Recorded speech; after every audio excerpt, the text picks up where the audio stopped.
You'll often hear people say, eating disorders are about vanity. People think it's about vanity.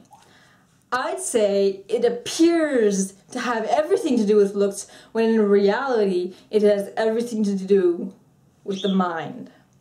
It's a sickness of the mind. Eating disorders are all about all the tormenting things you think about in order to prevent yourself from thinking about the initial problem that brought you to starve yourself in the first place. Instead of thinking of growing up or physical abuse, sexual abuse, emotional abuse, or whatever is triggering you, you think about calories and exercise. You think about eating just a little less and about the numbers on the scale. You hate yourself.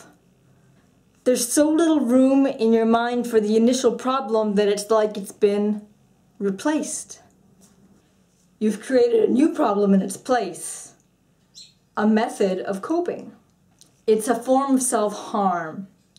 I sense this strongly because when I'm doing well with my eating disorders, I'm doing terrible with my self-harm.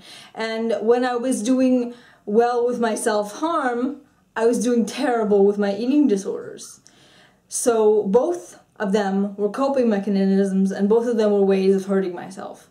So it goes to show that an eating disorder is a massive negative coping mechanism.